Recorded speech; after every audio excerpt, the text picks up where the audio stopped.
What's up, gays? It's your girl, Rose. I'm currently drinking coffee because I got up at the insane hour of 11 in the morning, whoa, to film this. It is my last day of spring break. I am so sad about it. This is actually probably going to be a pre-filmed video that I'm filming in advance long before I post it, because I do want to continue to post weekly, but with school and work, sometimes that can be crazy. So I have a crazy story for you guys today, and I almost wish, I kind of wish that I was telling this with the people that it happened with, but unfortunately I don't really have the ability to go see them today, and it just isn't going to work out that way. But maybe someday I can do like a video where we kind of talk about it and I like maybe interview them about their experience.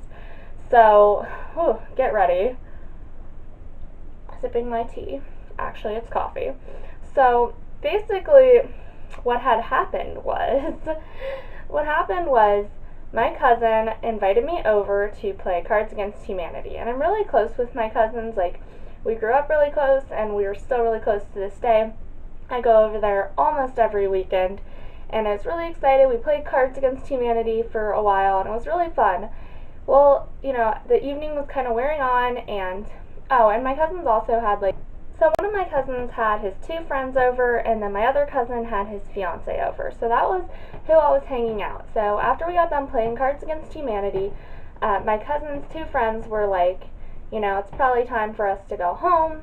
And my other cousin and his fiance were like, well, maybe we could hang out a little bit later just with like us and Rose or something like that. And I was like, yeah, you guys had mentioned this creepy cemetery, and I've driven past it before. It's close to their house. And I was like, you guys had mentioned that it is not actually closed at night. And I was like, maybe, we could go explore it and maybe like do some ghost hunting, have a little bit of fun. And everybody was like, oh, okay, yeah. So we kind of all decided to like stay later and do that. So we waited. We wanted to wait till it got dark out. So we waited till it got dark out, and we were like, okay, let's do this. And we were originally going to drive there, but their parents, my cousin's parents, so one of my cousins is like my age, he's older, like I mentioned, he has a fiance, and my other cousin is younger, and that's the cousin who had his two friends over. He is 16, so they were like, we don't really want you guys driving around, because there is a curfew. This was in Harrison, Ohio, by the way. So for some reason, somehow we managed to convince them that we would walk there instead. How that would be safer, I'm not really sure, but we pretty much convinced them that we were going to walk to the cemetery, and it was like, I'd say it was maybe like an hour walk, and by the time we left, it was like 10 o'clock at night. This was winter time. So we leave, we're walking, and as we're walking, first of all, okay, this actually kind of leads into a little bit of a follow-up story, which I'll tell at the end. But so, my one cousin who is 16, he's like, you know what, this stretch of road always creeped me out. And when I was a kid, I remember I told my parents this really creepy story about a hitchhiker who would wear a white dress, and she had like no jacket or anything like that, and no shoes. I think that was part of it. I'll have to ask him to be sure, but I think no shoes. Anyway, though, like a white dress, dark hair, creepy. And she was a hitchhiker. She would try to get people to give her rides. So this was a story that he had told as a child, and to like his parents and stuff. And I was like, that's really weird that you came up with that as a little kid, because he was saying he came up with it when he was like maybe 5 or 6, I want to say. And that's a story that a teenager would maybe tell to freak people out, but it's weird that such a little kid would like come up with that on his own. Now, of course, I was always a bad influence on him, and I was the older kid that would always try to scare everyone, so it's possible he got it from me, but I don't remember that. And I mean, since I was a little bit older when this happened, I feel like I would probably remember telling him that story and telling him to tell his parents. So I don't know, the whole thing was just kind of weird. But moving on with the story. So as we're walking, keep in mind, Harrison, Ohio, if you don't already know, is kind of like out in the country. I mean, it's not the city. It's not like trafficy roads. We're walking down almost abandoned roads. There's houses maybe every like 500 feet. And almost all the lights are off. It's getting to be like close to 11 o'clock at night at this point. So there's street lights though, and I'm not talking about like traffic lights, I'm talking about like, you know, those lights that light up the street. And I don't know, when I've told this story in the past, everyone always thinks I'm talking about traffic lights for some reason. No, I'm talking about like street lights. I don't know how else to explain them. I'll insert a little picture here really quick. So basically, there was street lights. Every now and again, they were kind of few and far between, but there were some street lights. And as we walked towards one, literally, this is where the story starts getting weird, the street light goes completely out. And we were all like, okay, that's weird, but we keep walking, you know, maybe it's like a timed thing. So we walk under it, we keep going. When I would estimate, and I'm not the best at estimating like amounts of distance, when we're maybe like 50 feet away from it, it turns back on.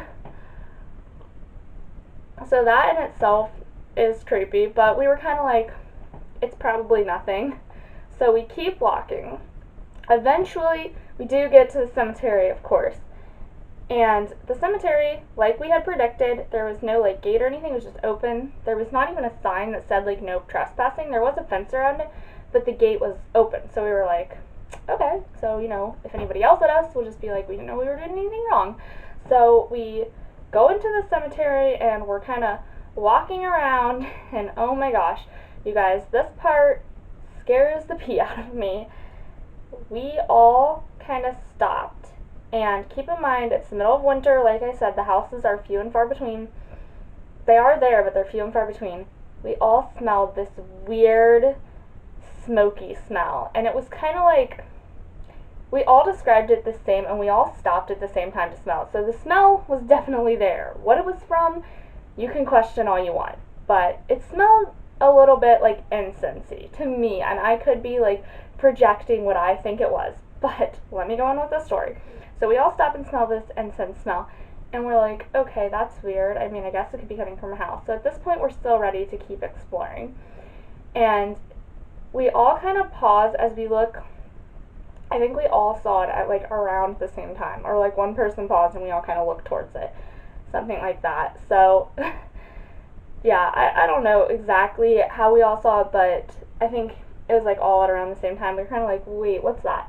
So we look. If you, like, okay, picture this. The cemetery is kind of like rolling hills. Not huge hills. It's not like a humongous cemetery.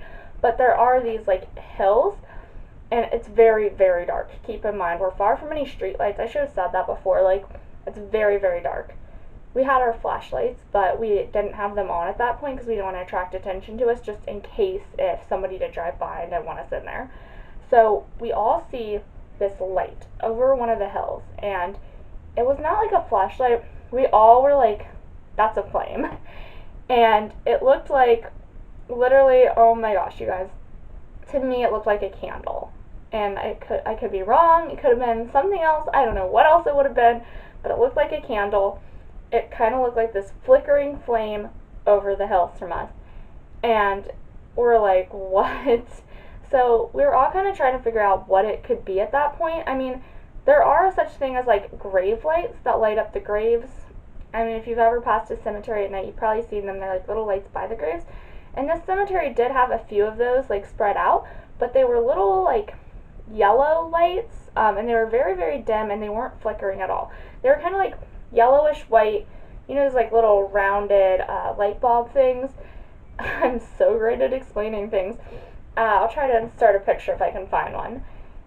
They were by some of the graves, but they did not look, this was different. Like, you could see the difference. You could look at one of the grave lights, and you could look at this and see that they were two different sources. This one, to us, it looked like a flame. So we kind of like move a little bit closer, trying to see what it is. And this is the part where I'm like, I don't really know, because it was so dark and we were filled with adrenaline, but we all kind of froze, and God, it gives me the chills. We're convinced that we saw a dark figure near this flickering light that was over one of the hills. And to give you guys an idea, I want to say it was like maybe 500 feet away. I'm so bad at like estimating amounts of distance, but I think that, like, I don't know. It was like a hill. They were like kind of on the other side of the hill. And literally, it looked like a figure. It could have been a shadow or a grave. I'm not convinced that it was absolutely a figure. So it's fine if you're not convinced of that, because I'm not convinced of that. Like, it could be a shadow, it could have been a bush, and we were all just expecting a figure. But here's what kind of makes me think that it was a figure. My cousin, who I mentioned before, he has a fiance, he's like my age. He is kind of the one in our group, like, we're all into the paranormal and stuff, but he's the one who's always like, you guys are overreacting. You know, there's always that one person. And out of all of us, he is the one who swears on his life that he absolutely saw a figure. And, like, just the fact that if you guys knew him, and I feel like I'm explaining it as well as I can, like, every group who's into this kind of thing has that skeptic, and that's him. He's not going to be the person to, like, make up a story for exaggeration's effect, and he always is the one that's like, I feel like we're overreacting, I feel like you guys are, like, looking too deep into it. That's who he is. So the fact that he's the person that's like, that was a figure on my life, Rose. Like, that's what he said to me. It makes me think that somebody was there.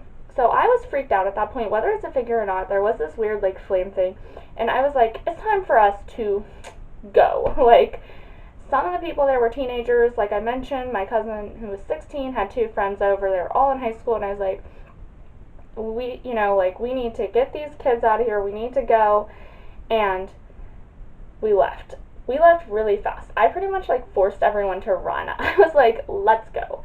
So we all pretty much left there, and then we got kind of, like, to the next bend away from the cemetery, and we all started, like, talking about what happened. Like, at first we just ran, and then we were like, okay, like, that was a figure, right? Like, we all started talking about it, and we started, like, kind of questioning what we had seen, and we were like, okay, this sounds crazy, but just because we did come here for adventures, maybe we should go back. And it's so dumb. We're literally those white kids in a horror movie. So we did. We turned around and we went back. And we had, I completely forgot to mention at the beginning of the story, we had brought the Ouija board, but up until this point, we hadn't considered using it because we were so, like, distracted by everything else going on. But we had brought the Ouija board, and I was like, we brought the Ouija board. Oh, so there's, like, I feel like I'm not great at telling stories because I keep forgetting to mention important things. So there's the cemetery that we went to on the one side, and then on the other side of the road, it's a different cemetery that's even older. And we had only gone into the one that was, like, slightly less old. They're both pretty old. But the one is kind of like a continuation. You know how some cemeteries have, like, an older section? On the other side of the road was, like, the older section. But it was on the opposite side of the road, so I'm not really sure if they're considered the same cemetery or not. There was no sign with, like, the name of the cemetery that I know of. So anyway, I was like, let's go to the other cemetery where we did not see a figure, and, we should be fine. The figure's on the other side of the road. I'm very responsible like that. So we go over to the other side of the road, and we go into this cemetery. Oh my gosh, you guys, I wish I had been filming because it is so freaking creepy in there. Basically, all the graves are really, really old. A lot of them are crumbled. And one, like, really creepy grave in the middle of the cemetery is, like, Jesus on the cross. And this isn't meant to be, like, disrespectful towards Christians. You guys have probably seen, I'm not wearing it now. Right now I'm wearing my fairy pendant. But I wear a cross necklace a lot. I was raised Christian. My dad is Christian.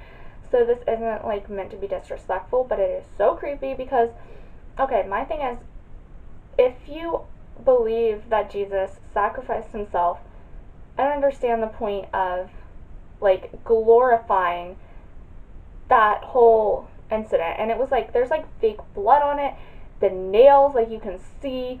It's so morbid. It's this man hanging from a cross, like, with the nails in him and everything, and it's just so messed up to me. Every time that I pass that cemetery and every time I've been there, I just kind of stare at that, like, that's so messed up, you know what I mean? So, anyway, side rant.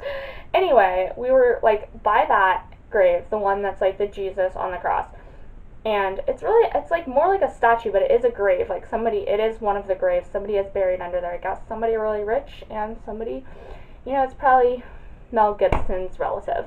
Anyway, so we all, like, sit down, like, on the, like that, like, little gesture I do, it's like the cement underneath of it. Like, you know how if there's a cross, there's like a square of cement? That thing.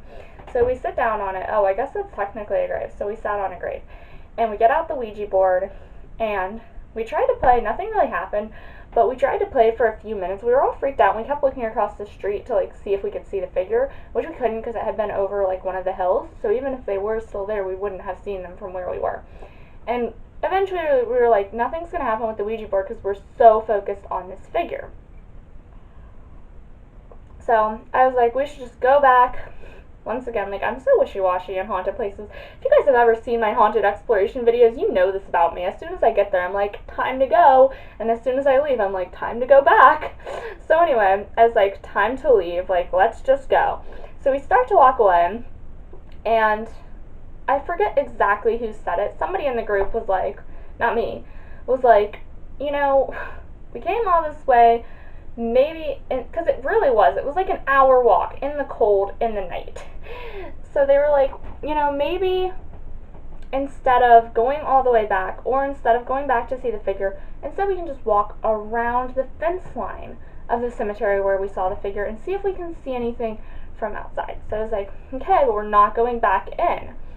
So we walk around the fence line, and we come to another entrance into the cemetery, and they were all like, come on, Rose, like, maybe we didn't even see anything, let's just go in and see. And I was like, I mean, I was curious, because if somebody was in there, I was very curious what they were up to, but I also kind of didn't want to know, because I didn't want them, I mean, I don't know who hangs out in cemeteries at night, us, but, you know, we didn't mean anybody any harm. I don't know what other people could mean. So, anyway, they convinced me, and we walked back into the cemetery, and we're walking, like, up another hill, and at the top of this hill, the hill that we had seen the figure on, we're kind of, like, even farther from it before, but we would have a good view to that hill. So we go up to the top of this hill, and the flame is still there. And it's different. I'm telling you guys, it's different than the grave lights. There were little grave lights, not that many because it was still really, really dark. It was really hard to see. But there were these little grave lights, but they were different, okay? This was a flickering, like, orangish yellow flame. These were not flickering, whitish yellow bulbs. So it was just very different. Now, from where we were, we couldn't tell if there was a figure or not. It was, keep in mind, it's very, very dark. And you couldn't really tell if somebody was by it, but my thing is, it was the middle of winter, it was cold and windy, and if there was a flame out there, it would have gone out if there was nobody tending it. So I don't know for sure what we saw. To me, it looked exactly like a flame. I have no idea what else it could have possibly been, but with it being out there, I don't understand, you know, like, how it could have continued to be not put out if there was no person. So at that point, I was really disturbed. I mean, I understand somebody could be, like, visiting a loved one, but it was almost midnight, the middle of winter, on this cold, windy night. We were out there ghost hunting, which is, like, creepy, but I feel like there's the creepy level of, like, ghost hunting, and then there's the next level of creepy, and I didn't know who could be out there. And I was like, okay, so it's time for us to go back. So at that point, we did go back, and nothing happened on the way back. We just walked back to the house, and I was telling my aunt and uncle about, like, what had happened, and my aunt actually gets really freaked out, and she's like, you guys, I don't want you guys going back there. I don't want you guys going back there. And keep in mind, okay, my aunt, if I said my cousin is, like, a skeptic, my aunt is a very factual person. She is very much, like, she doesn't not believe in the paranormal, but she's not going to be one of those people, like, I admit this about myself, I know this about myself. If I see something, I immediately want to say it's paranormal, and I'm like, that has to be it, you know?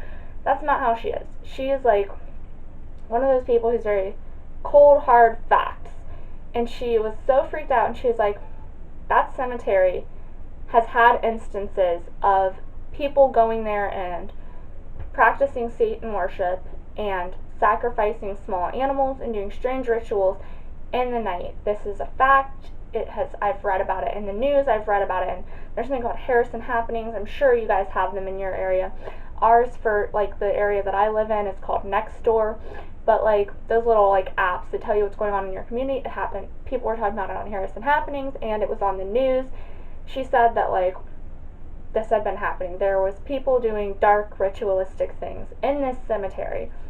And to this day, it was really only a few months ago, but to this day, I'm convinced that we saw one of those strange rituals happening, and it was so disturbing. Now, before I end this video, this almost should be a separate video because it's kind of unrelated, but also it's not long enough to like make into a whole separate video. So earlier in the story I mentioned that my cousin had this whole story about a creepy hitchhiker in a white dress. So recently, this actually was just this last weekend from when I'm making the video. I probably won't post it for another couple weeks, but it was last weekend from right now for me. So anyway, I was driving to their house, and they live down like I mentioned, Harrison's out in the country. So they live down like this side road where it's no businesses or anything, literally no businesses, only houses, and the houses are really far apart. It's this side road off from another country road. So I was driving down like the one road that I needed to go to turn off onto their house. So when I get to the turn off, I have my turn signal on, I slow real down, it's a real narrow road, and I'm ready to turn, and it was like in the evening time, like maybe like 8:30ish, I want to say. Yeah, it was probably like 8:30. And literally, I like pause and I look, standing by the mailboxes, kid you not guys, there was a woman, and this is not the same stretch of road, by the way, that the story happened in, like that my cousin always told that story when he was a kid, and that he told us on the way to the cemetery. Different roads, but still very close to each other, maybe a few blocks apart. So maybe a 5-minute drive, 20-minute walk. So anyway, literally standing by the mailboxes is this woman in white, like in a white dress, like kind of like tank top straps, and this is cold, okay, it's spring, but it was like, I don't know, 30-40 degrees out. I mean, and it was evening, it was late evening, starting to get dark out. She has this short like white dress on, like flowy white dress, long dark hair. Keep in mind, there's no business or anything like that around here. And she's just standing there staring out at the road.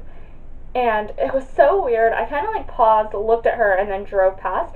And she didn't look like see-through or anything like that. So it's possible, it's possible, most people would say it's probable that she was an actual person, but it was very strange to see her so shortly, well, like a few months, but still, to hear her after hearing that creepy story about the hitchhiker, to see her not wearing a jacket or anything like that. I don't know if she was wearing shoes, I did not look, but just to see her so similar to my cousin's description, and the fact that she was just staring, I don't know if she was on drugs or what, but just like staring out at the road. I'm not like playing on her phone or anything. I know you don't always have to be playing on your phone, but she was literally like this.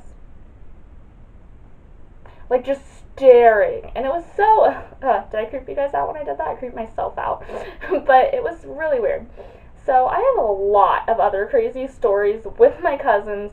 We get into some crazy shenanigans. We have a group channel, even though we've only posted one video so far. It's the Cincinnati Creepers. It's my cousins and I and my cousin's friends made a guest appearance in our first video, which we went to a haunted underground church. And we have a lot of fun together. But that story is really, really crazy. Hopefully you guys enjoyed it. If you have any possibilities of what we could have seen, do you think that we saw a crazy ritualistic satanic cult thing happening? Because I do. What else could it have been? If you have any theories, please comment them below. Also, please do subscribe to my channel if you enjoy my craziness. I post new videos, or I try to post new videos every Sunday. Thank you so much for watching. Have a gay day.